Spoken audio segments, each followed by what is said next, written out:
Hi, Dr. Quinn Denny here, work psychologist and president of IASITE, your work psychology firm, helping you to increase job satisfaction and job performance, and therefore ultimately profitability in your work. Today, I'm here to bring you another psychological power-up, and I'm focused on goals as it is the new year. One of the important parts of goals is emotion. A few weeks ago, I did a post on how to get hope and perspective. You can check that out on the YouTube channel or on LinkedIn or Facebook. It was called Hope Factory.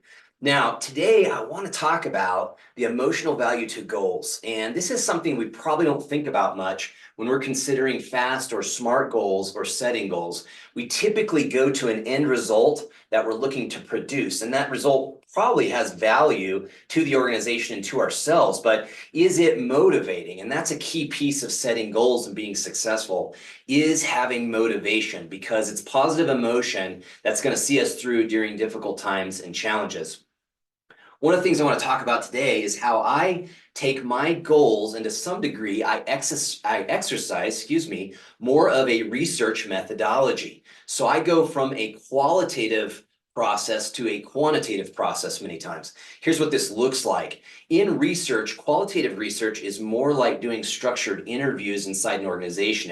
If I want to find out what courage means to people, I would ask a lot of people what they think courage is. And then I would take all that data and I might group and code it together into themes that are evident within that data in the way that people answered or responded. And then I would get an idea of what people think courage is. That's more of a qualitative process. A quantitative process is more like, say, a validated personality inventory. And I've talked about what that looks like in other posts. But that means that an instrument or a survey has been measured with mathematics, with science against a population. Mathematically, it's showing that it measures what it should measure and is predictive of what it's hoping to predict. A great example of that is the Hexaco. I'm a big fan of the Hexaco personality inventory because it has been highly validated, and I use that with clients and friends and family and myself. Now, when it comes to setting a goal in a qualitative fashion, I want you to think about these four categories. Setting a qualitative goal, determining what that qualitative value is, then converting it into a quantitative goal, and then what is the quantitative value. So today I'm going to use the example of courage. Let's say that my qualitative goal this year is be more courageous.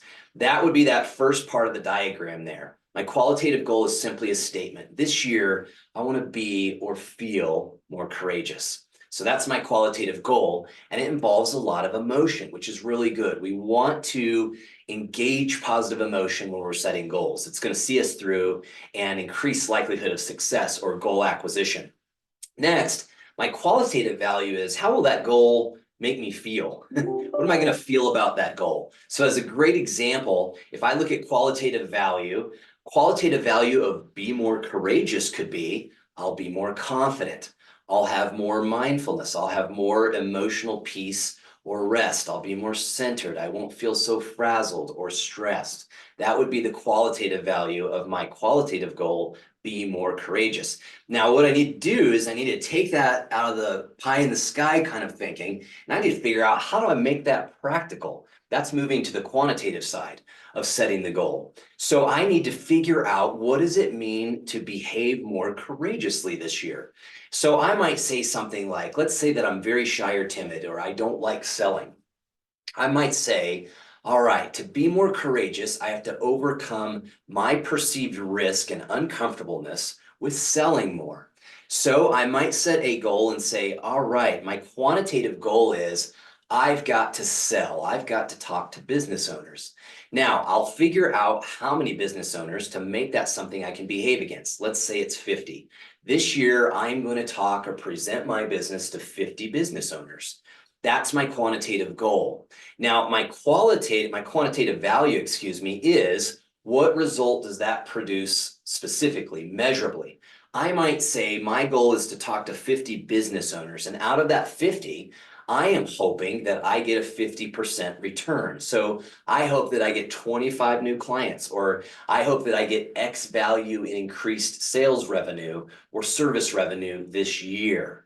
So that's a process that you can use to involve your emotion from the qualitative side, translate that into something that's quantitative or practical and measurable as you go along this year. Don't leave your heart behind.